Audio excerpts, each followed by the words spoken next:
Sans plus attendre, on va aller rejoindre Chloé. Chloé, cette semaine, tu rencontres Mégane Fortin, qui continue à rayonner dans l'art. On l'a rencontrée à quelques reprises à vue d'ici. Et cette fois-ci, c'est pour parler d'un nouveau projet qu'elle chapeaute. Oui, effectivement. Puis le terme est bien choisi parce que c'est des tucs que vous avez peut-être vus sur la tête de sportifs de la région cet hiver, très colorés, avec des motifs abstraits. Puis je trouvais ça vraiment original. Le but est de démocratiser l'art, justement. Meg, qui a seulement 13 ans, qui est reconnue à l'international, ses œuvres sont cotées. Elle est vraiment inspirante pour tous les jeunes qui veulent faire de l'art. Et on l'a vu évoluer, évidemment, à vue d'ici. Je ne sais pas si c'était ta première rencontre avec elle?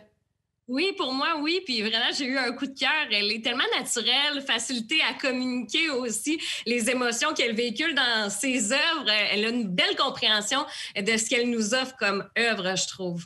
J'ai bien hâte de voir cette entrevue. Merci beaucoup, Chloé. On se parle tout de suite après le reportage. Je vous laisse voir Meg tout de suite dans cette entrevue qui a été réalisée par la plateforme Zoom, sur la plateforme Zoom. Bonjour, Mégane. Ça va bien? Oui, vous? Bien sûr, merci de t'entretenir avec nous aujourd'hui. Pour ceux qui te connaissent pas, tu es une artiste peintre de 13 ans seulement. Déjà plusieurs années que tu peins. Raconte-nous un peu ton parcours de jeune artiste. Oui, bien en fait, j'ai toujours été intéressée par toutes les formes d'art, mais mes parents m'inscrivaient à plusieurs cours. Et quand j'avais 7 ans, j'étais en première année, ils m'ont inscrit à un cours d'art abstrait avec Maurice Louis. Et là, j'ai vraiment aimé ça, donc j'ai continué avec lui avec des cours privés. Et jusqu'à 10 ans. Ensuite, j'ai changé de professeur. Là, maintenant, je peins avec Marie-Josée Lépine. Là, c'est sûr que dans la dernière année, j'ai un petit peu moins peint avec elle. Mais j'ai aussi eu la chance d'aller en Californie avec mes toiles. Puis, j'ai fait plusieurs expositions. Beaucoup de choses qui se passent dans ta vie. Et puis dernièrement, justement, je voyais sur ta page Facebook des belles publications de tucs colorés. Tu as lancé à la fin de l'année 2020 une collection de tucs couvre-visage aussi aux couleurs de tes œuvres. D'où t'es venue cette idée-là? C'est dans une exposition. J'ai rencontré la directrice de la Litar Shop. Elle avait un kiosque là-bas. Ça a été une super belle rencontre. Donc, elle m'a invitée à rejoindre le groupe d'artistes, son groupe d'artistes.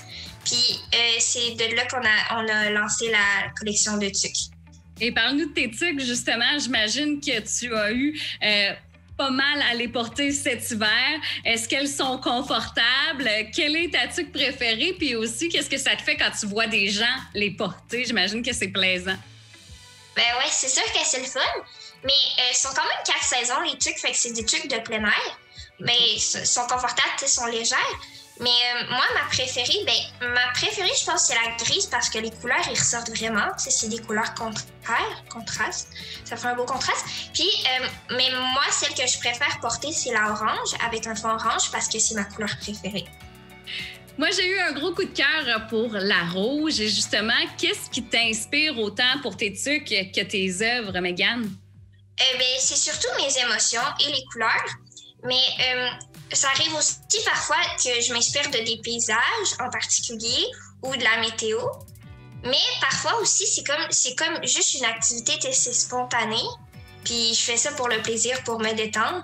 Donc ça va, c'est comme ça.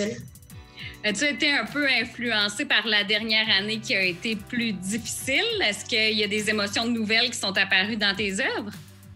C'est sûr que le fait de toujours d'être la plupart du temps toute seule, de ne pas voir mes amis et ma famille, je suis un petit peu tannée, fait que c'est sûr que mes émotions ont un petit peu changé. Moi, je m'en rends pas trop compte dans mes peintures quand je peins, mais sûrement que ça a quand même influencé ma façon de peindre. Puis j'imagine aussi que tu as eu plus de temps dernièrement pendant la pandémie. Sur quoi tu travailles présentement? Est-ce que tu as d'autres projets à venir? Je dirais pas que j'ai eu nécessairement plus de temps parce que vu que je suis rentrée au secondaire, j'ai plus de devoirs, plus de travail d'école, mais j'ai pas moyen de temps non plus à cause de la pandémie. Donc, les projets que je suis en train de faire, c'est que je fais des commandes spéciales pour la Litar Shop, donc pour les tucs de l'automne 2021. Aussi, on a eu des demandes de partenariat avec des entreprises québécoises. Donc, quand ça va être officiel, on va les annoncer sur mon site Facebook et ma page Internet. Puis c'est vraiment la place, justement, pour avoir toute l'information. Ton site Internet est super bien construit. Ta page Facebook aussi, vous mettez toujours l'information à jour. Donc, quelle est la page Facebook et ton site Internet, Mégane? Ben oui, je vous invite à suivre ma page Facebook, Meg Jeune Artiste Peintre, et mon site Internet, megartiste.com. Donc, les nouveautés sont toutes annoncées. Et, les trucs sont disponibles aussi. Ouais. Qu'est-ce qu'on peut te souhaiter pour la suite, Mégane? Qu'est-ce que tu souhaites pour le futur dans ta carrière? Ben, je veux voyager avec mes toiles, mais aussi, j'ai hâte qu'on puisse reprendre les expositions parce qu'on a plusieurs qui sont reportées. Donc, j'ai vraiment hâte qu'on puisse puis aussi rencontrer les gens. Là. C'est sûr. Bien, merci beaucoup de l'entretien, Mégane, puis bon succès pour la suite. On te souhaite beaucoup, beaucoup, beaucoup de succès. Merci, bye-bye. Ça me rappelle de bons souvenirs. J'avais rencontré Mégane pour la première entrevue qu'elle avait réalisée sur nos ondes, puis elle a vraiment évolué. Chloé, il y a aussi une belle mention qui l'attend pour les prochaines semaines. Elle a été nominée dans un grand gala.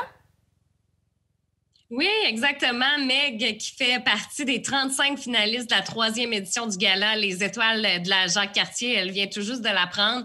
Elle est finaliste dans la catégorie personnalité culturelle de l'année. Alors, bonne chance à Mégane et à tous les artistes et autres personnalités là, qui sont en nomination pour le gala des Étoiles qui va avoir lieu le 27 mai prochain.